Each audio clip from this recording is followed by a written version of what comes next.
Me han pedido en numerosas ocasiones que hable de vampiros, en muchas ocasiones. Yo sigo contando historias de vampiros y me siguen pidiendo que cuente más, que cuente acerca de tal y tal vampiro. La fascinación de los vampiros actualmente se ve acrecentada por muchos libros, por muchas películas que no dejan de sacar vampiros de todas las formas, tamaños, colores. Ya anteriormente incluso he contado hasta de que en México tenemos nuestros propios vampiros, digamos, tradicionales, que tienen más en común, digamos, con brujas o nahuales que con el clásico vampiro europeo, que es una especie de no muerto.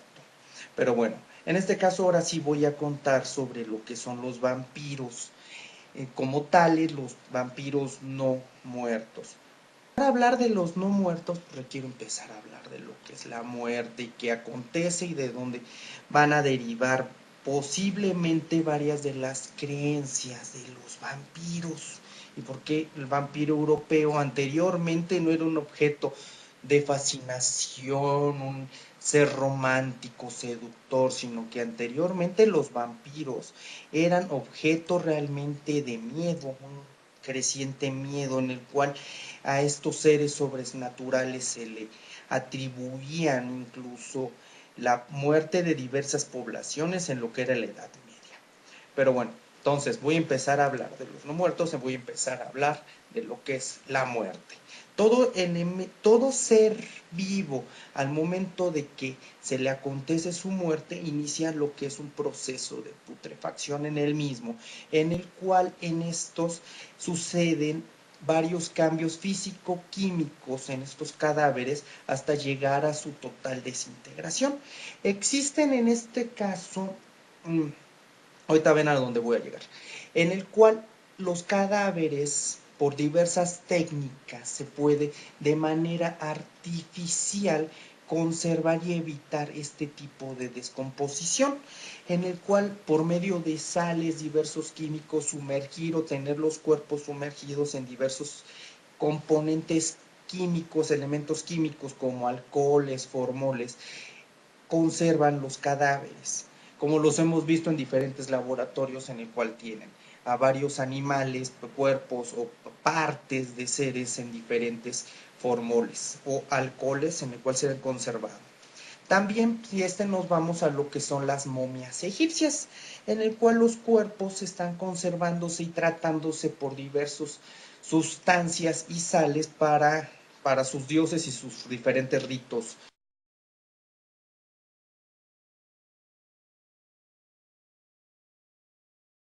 O sea, hasta en la Edad Media era lo que creían nada más, hasta este punto era lo que sabían en la Edad Media. Sucede la muerte, estás a la intemperie, te comen los cuervos, los lobos y demás y vas a terminar siendo huesos. Incluso ni siquiera huesos enteros, ¿no? Porque los lobos y demás te van a andar llevando tu pierna por allá, van a andar tronando tus huesos para sacarle lo que es el tuetanito de los huesos, o sea que no va a quedar una osamenta completa. En el caso de que seas enterrado, igual, ¿no? Te van a comer los gusanos y va a pasar el proceso de composición y en el mejor de los casos va a quedar tus huesitos. En algunos casos, por condiciones de humedad y demás, ni siquiera van a quedar huesos, ni siquiera va a quedar ropa.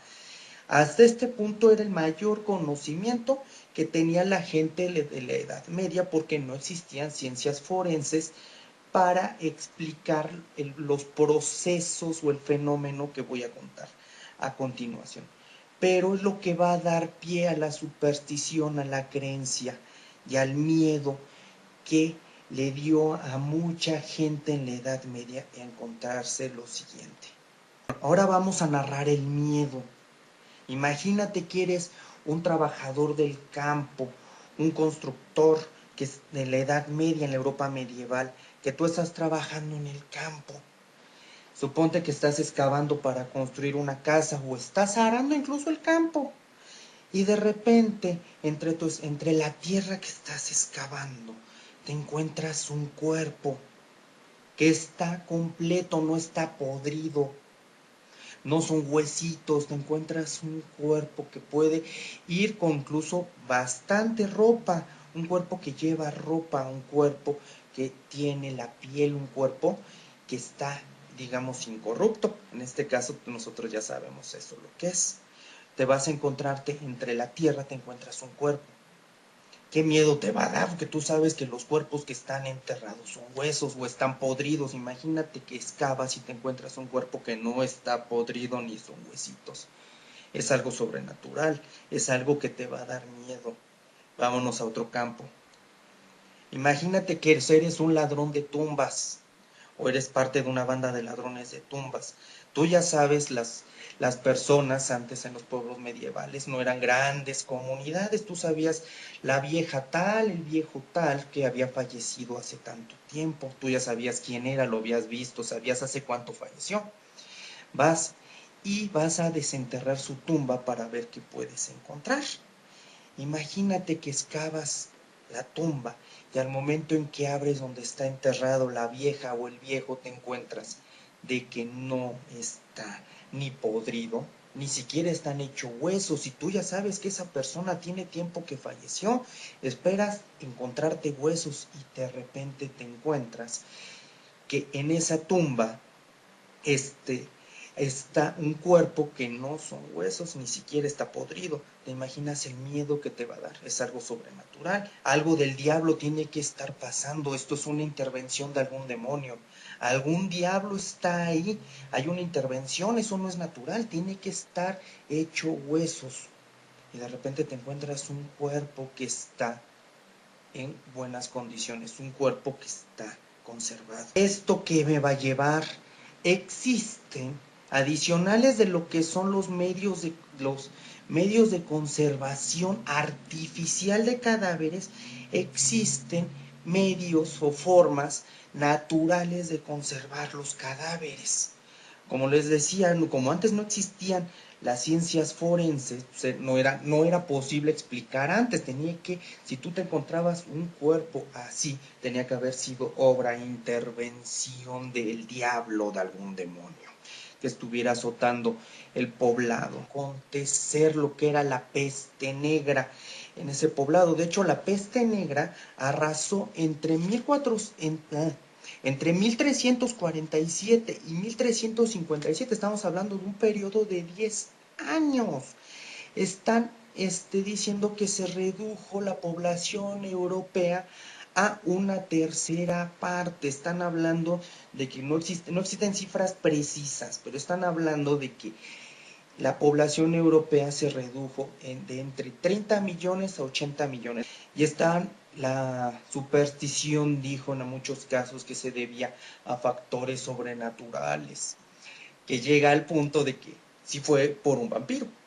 Realmente la plaga de la Edad Media, la peste negra, la peste bubónica, sí se debió a un vampiro, pero no al vampiro que se creía, sino que era simplemente por lo que era la pulga. La pulga de la rata, que era el transmisor de la peste bubónica. Tenían razón, era un ser que chupaba sangre, pero no era los seres sobrenaturales que chupaban sangre, que creían que estaban en tumbas. Pero bueno, existen procesos de conservaciones naturales tan simples. Algunas pueden ser que hasta por hielo, conservación por hielo. En algunos lugares como es Siberia, lugares en los que ha hecho tanto frío desde hace miles de años y que sigue siendo frío ahorita, es posible incluso encontrar pedazos de carne, pelos de mamuts. Por eso la conservación, pero existen otras formas de conservación cadavérica. En este caso existen dos. La saponificación. En este caso es un proceso de transformación en el cual el cadáver, lo que es el cuerpo, su propia grasa, el tejido adiposo, va a pasar por reacciones químicas a convertirse en una especie de jabón, lo mismo que va a conservar el cuerpo. De hecho, creo que sí está haciendo un documental del Discovery de lo que son las momias de jabón, pero bueno, en este caso el cuerpo exteriormente se va a convertir en una especie de jabón mismo que lo va a conservar. Requiere ciertas condiciones ambientales como condiciones de humedad y demás para conservar el cadáver. El otro proceso de conservación cadavérica se llama corificación, en el cual la corificación se va a dar cuando el cuerpo que fue enterrado se mantiene en vacío, en ataúdes metálicos, en el cual están herméticamente sellados, y al estar herméticamente sellados se va a detener lo que es el proceso de putrefacción, en el cual el cadáver realmente se va a secar, más o menos va a agarrar una especie de tono como si fuera de cuero. Ahorita pongo las imágenes. Este es una momia natural porque se encontraba en un ambiente hermético que va a evitar la putrefacción. En estos casos de conservación cadavérica, los cuerpos son muy frágiles y requieren de ciertas condiciones ambientales para no terminar de descomponerse, ¿eh? No son procesos de que tú puedas agarrar el cuerpo y moverlo. Bueno, en algunos sí, pero bueno, después voy a contar esas historias. Pero realmente la mayoría de los casos son muy, muy frágiles, en el cual si no están en condiciones climáticas de humedad, de temperatura, en algunos casos ni siquiera pueden tener contacto con oxígeno, tienen que estar con algunos tipos de gases en altos vacíos, tener condiciones de nitrógenos e hidrógenos, pero no estar en contacto con lo que es el medio ambiente o lo que es el aire. Para esto, ¿por qué estoy contando esto ya? Pero bueno, esto a qué estoy hablando, ¿no? De que tienen que tener condiciones para que incluso esa propia momia no se descomponga y no se te haga polvo entre las manos.